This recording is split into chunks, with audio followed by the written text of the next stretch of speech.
Imagine sitting down at your computer, staring at a completely black screen, no icons, no desktop, no mouse cursor doing anything useful, just a blinking white line waiting for you to type something. No instructions, no helpful wizard walking you through the next steps, just you and a terminal.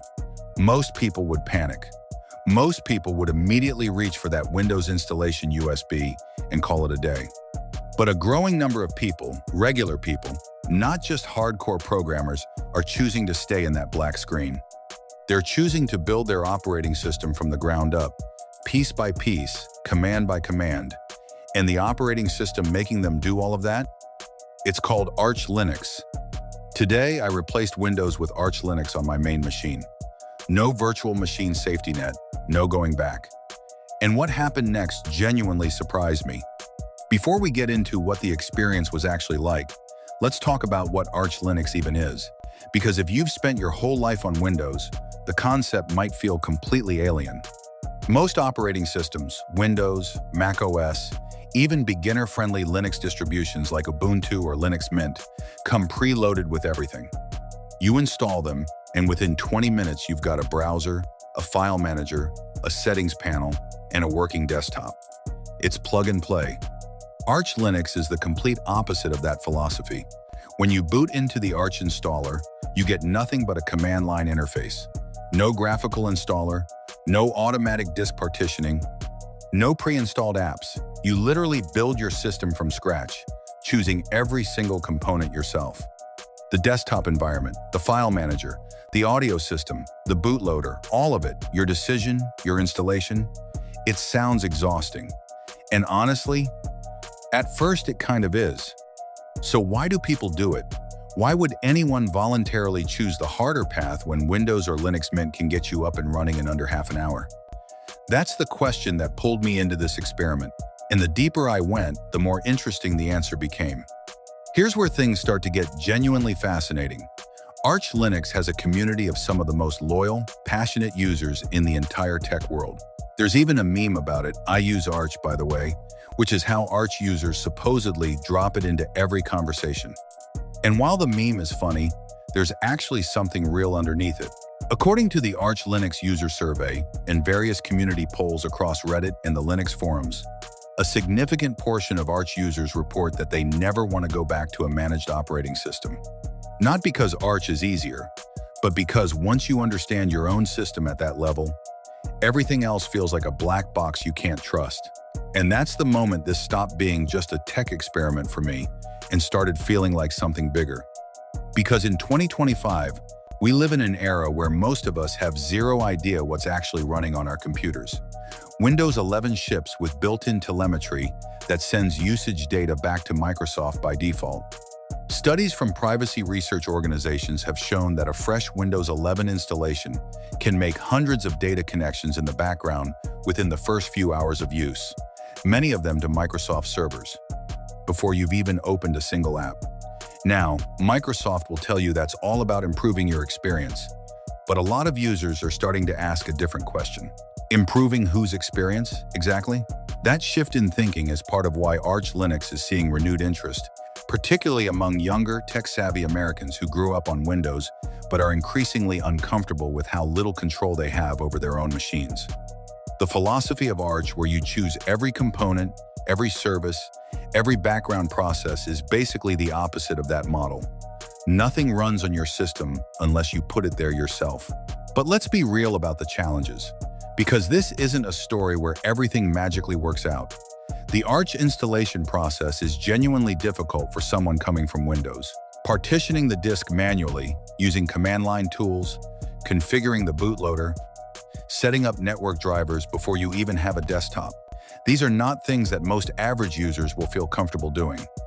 Even with the official Arch Wiki, which is honestly one of the best documentation resources in the entire open source world, the process took me close to 2 hours on my first real attempt. I made mistakes. I had to restart the installation halfway through. At one point, I thought I had permanently broken my hard drive partitions. I hadn't, but the panic was very real. And then something clicked. After the second attempt, I had a working Arch system with KDE Plasma as my desktop environment, and I sat back and just looked at it. It was fast. Noticeably, almost shockingly fast. Boot time from power button to fully usable desktop was under 8 seconds on standard hardware. No bloatware. No pre-installed apps I didn't ask for. No subscription prompts. No, would you like to try Microsoft 365 pop-ups? Just a clean, fast, completely customized system that contained exactly what I wanted and nothing else. The performance difference compared to Windows 11 on the same hardware was real and measurable. Gaming performance through Steam's Proton compatibility layer was surprisingly competitive. Titles that people often assume only run well on Windows performed within 5 to 10% of their Windows benchmarks. Everyday tasks, browsing, video editing with open source tools, coding felt snappier because system resources weren't being quietly consumed in the background by processes I never asked for.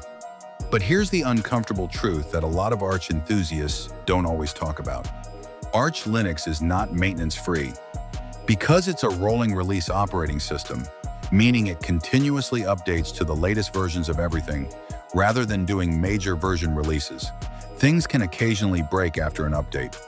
A kernel update might conflict with a driver. A package dependency might shift in a way that temporarily breaks a specific application. This doesn't happen often, but when it does, you need to know how to fix it yourself. And that requires a level of comfort with the terminal that most Windows users simply don't have yet. This is the honest trade-off. You get ultimate control and performance, but you also accept the responsibility that comes with it. The bigger picture here is worth thinking about seriously. The PC operating system market is at a genuinely interesting crossroads right now. Windows 10 reaches end of life in October 2025, which means hundreds of millions of PCs that can't run Windows 11 will suddenly be running unsupported software.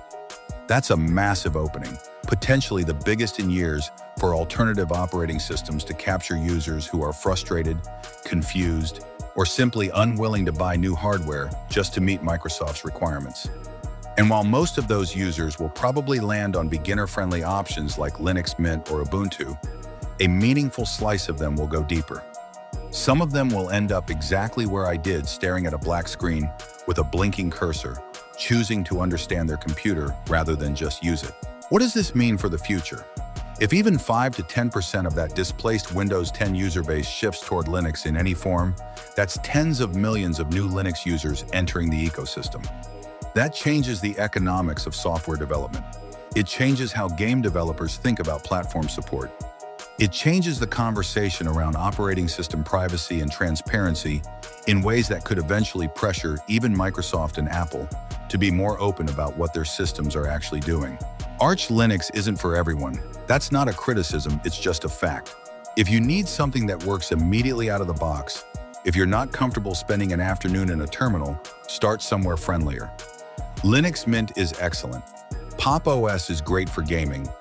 But if you're the kind of person who actually wants to know what your computer is doing, who values performance and control over convenience, and who's willing to invest some time in learning Arch Linux, will reward you in ways that Windows simply cannot.